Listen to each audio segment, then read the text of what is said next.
हाँ, जय माता की आप सभी को माँ दुर्गा मेडिटेशन सेंटर में एक बार फिर से आप सबका स्वागत है। देखिए, जैसा कि आप सबको पता है कि दिवाली का पर्व आ रहा है और 20 तारीख को दिवाली का पर्व है, तो उससे पहले 18 तारीख को ही धनतेरस का दिन आता है, जब से ये जिस दिन से ये हमारा 5 डे का जो फेस्टिवल है वो चालू हो जाता है।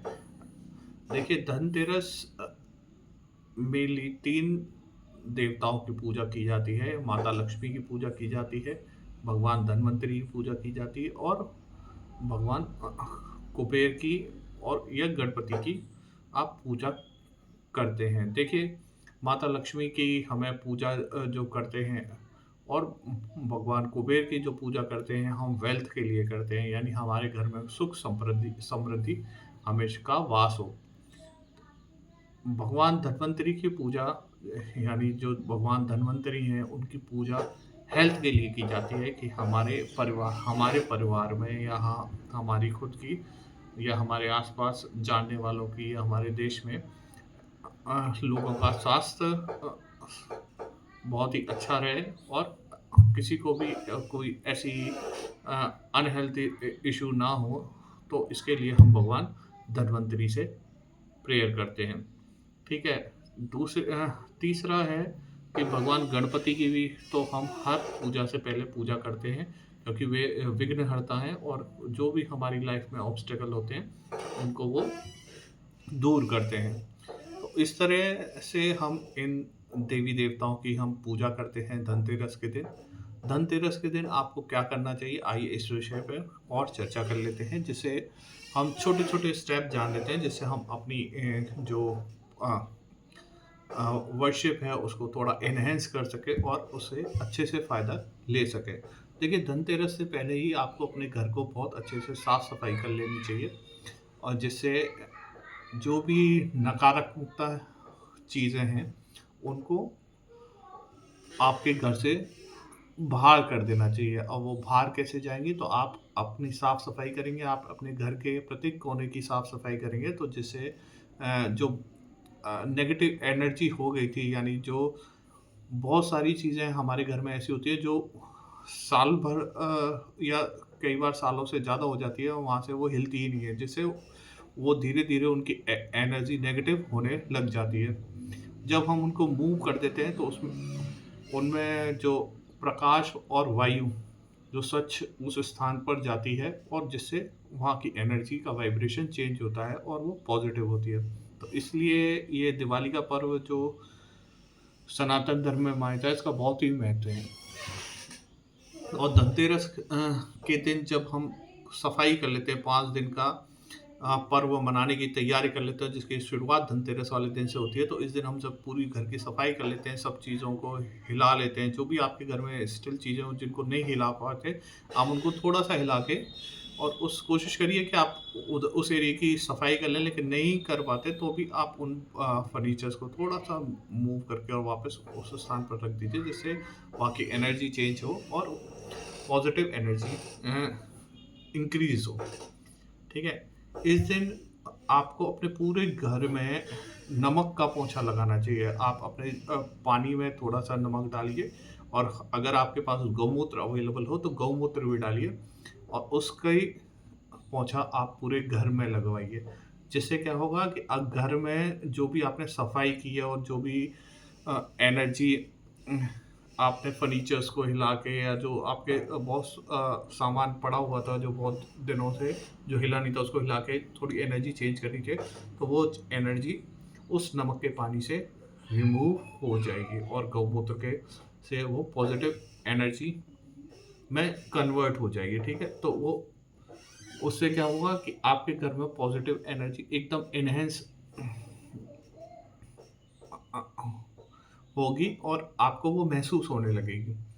ठीक है। तीसरा, आप जो भी धनतेरस वाले दिन आप कोई भी मेटल की वस्तु है, लोहे को छोड़ के कोई भी मेटल वस्तु है, अगर आप गाड़ी वगैरह खरीद रहे हैं तो वो ऑब्वियसली लोहे की आती है, तो उसका मैं बात नहीं कर रहा। वो वाहन श्रेणी में आ जाता है। तो आप अगर कोई वाहन खरीद रहे हैं या कोई भी ऐसी चीज़ कर रहे हैं जो आपके उपयोग में है घर के लिए, और या फिर कोई भी मेटल की वस्तु, जैसे स्टील का कोई भी आप बर्तन ले सकते हैं, या आप सोने चांदी, ठीक है, कुछ भी आप अपने परिवार और सामर्थ्य के अनुसार खरीद सकते हैं। तो ये बहुत उस दिन खरीदना बहुत शुभ होता है, ठीक है, वो खरीदिए। साथ में एक 2 पेयर झाड़ू के ज़रूर खरीदिए, जिसमें 1 पेयर तो आप अपने पास रखिए और 1 पेयर आप मंदिर में डोनेट कराइए, जिससे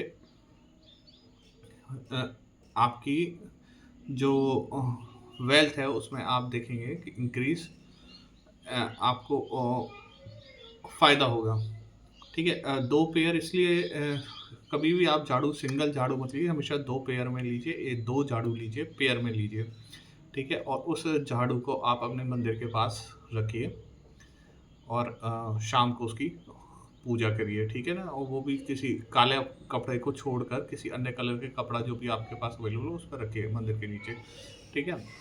आप एक हल्दी की गाँठ रख सकते हैं 5, साथ में आप साबुत धनिया और थोड़े से नमक और अ, आप जो भी आपने चीज़ खरीदी है उस या सिक्का या चांदी का बर्तन जो भी, या फिर जो भी आप जिस भी साधन से आप पैसे कमाते हैं, जैसे आप डॉक्टर हैं तो आपका स्टेथोस्कोप हो गया, या आपका लेटर पैड हो गया, या आप पेन हो गया, आप राइटर हैं तो आपका पेन पैड हो गया, आप एडवोकेट हैं तो भी आपकी पेन पैड बुक्स हो गया, आप स्टूडेंट्स हैं, तो आपके जो भी इंस्ट्रूमेंट जो आपकी आय में आपकी मदद करता है, आप उसको भी अपनी पूजा स्थल पर रख सकते हैं और उनकी भी आप शाम को पूजा ज़रूर कीजिए। ठीक है? अपने शाम को जब गोधूली होती है, यानी जब दिन छुप रहा होता है, तो उस टाइम आप अपने घर के प्रत्येक दरवाजे पे 2 दीपक जलाइए। ठीक है? साउथ वेस्ट डायरेक्शन में यम का दीपक जलाइए। जो यम का जो दीपक जलता है वो सरसों के तेल का जलता है, साथ में वो चौरमुखी होता है, यानी चारों तरफ उसके बत्ती लगी होती है और वो चारों दिशा में साउथ वेस्ट दिशा में रख के जलाया जाता है। ठीक है? एक यम का दीपक जलाइए, ठीक है? आप घर के प्रत्येक ऐसे स्थान पर बैकयार्ड में भी जहाँ आप कभी नहीं जाते या कुछ नहीं होता, तो उस स्थान पर भी आप एक दीपक ज़रूर जलाइए। देखिए, आप थोड़े सावधानी से जलाइए, क्योंकि कई बार चीज़ें ऐसी रखी रहती हैं, तो आग लगने का डर रहता है, लेकिन आप थोड़ा-सा स्पेस करिए उस जगह और दीपक जलाइए। जहाँ भी आपके घर में अंधेरा रहता है, वहाँ ज़रूर दीपक जलाइए, जिससे एनर्जी चेंज हो और पॉज़िटिविटी बढ़े, ठीक है? अब इस सब में क्या करिए कि जब आप शाम को पूजन करेंगे, तो माता लक्ष्मी का, भगवान गणेश का, भगवान कुबेर का और धन्वंतरी भगवान का से प्रे करिए। आप अपनी जो आपकी इच्छाएँ हैं वो माँगिए। साथ में जो आपने जो साबुत धनिया रखा है, उसका क्या करना है, देखिए साबुत जो नमक रखा है वो तो आप उसको अपने घर में धीरे-धीरे जब भी आपके घर में पोंछा लगता है तो उसमें थोड़ा-थोड़ा डाल के वो उसमें यूज़ हो जाएगा, ठीक है? और जो धनिया साबुत जो धनिया रखा है, उसको आप जो दिवाली की पोटली बनाते हैं, अगर नहीं बनाते तो भी आप उसको लाल कपड़े में बाँध के आप जहाँ भी आप पैसे रखते हैं या कोई भी आपका कबर्ड है उसमें रख सकते हैं, जहाँ आप अ, जो आपको आपकी समृद्धि में सहायक होगा, ठीक है? उसको हर दिवाली आप धनतेरस पे चेंज कर सकते हैं। साथ में जो हल्दी की गाँठें हैं वो भी उसके साथ रख सकते हैं धनिये के साथ। अ, ठीक है? अगर नहीं रखना चाहें तो आप उसको पीस लीजिए और पीस के अपने उसको हल्दी की गाँठों को चूरा कर लीजिए। उसमें थोड़ा-सा जल मिलाइए या कुछ भी और जो आप मिला सकते हैं, थोड़ी सुगंध डाल के और उससे अपने घर के बाहर सातिया लगाइए। ठीक है? स्वास्तिक लगाइए, जिससे कोई भी नेगेटिव चीज़ आपके घर में कभी प्रवेश नहीं कर पाएगी।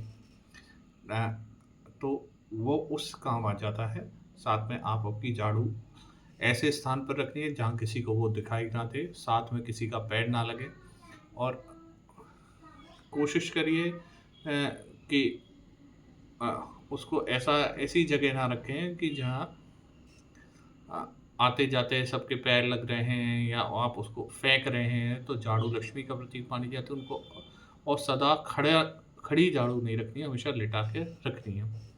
तो और आपके घर में ऐसी जगह रखिए कि साउथवर्ड डायरेक्शन में रखिए। अगर वहाँ जगह नहीं है तो कोई ऐसी जगह बनाइए जहाँ वो किसी की नज़र ना पड़े और आपकी झाड़ू साफ-सुथरी स्थान पर, ऐसा उसको गंदे स्थान पर भी नहीं रखना चाहिए, ठीक है ना? झाड़ू को गंदे स्थान पर रखने से बचना चाहिए, ठीक है? और आपकी जो भी वस्तु हैं, जो आप ये काम कर रहे हैं, उनकी ज़रूर पूजा करिए क्योंकि वही धन देती है अल्टीमेटली। और उनको अगर हम पूजते हैं तो हमारे जो रिज़ल्ट्स हैं या हमारी जो कार्य क्षमता है वो बढ़ती है। तो होप आपको मेरी बात समझ आई होगी और आपको मदद मिलेगी कि आपको धनतेरस पर किस तरह से पूजा करनी है।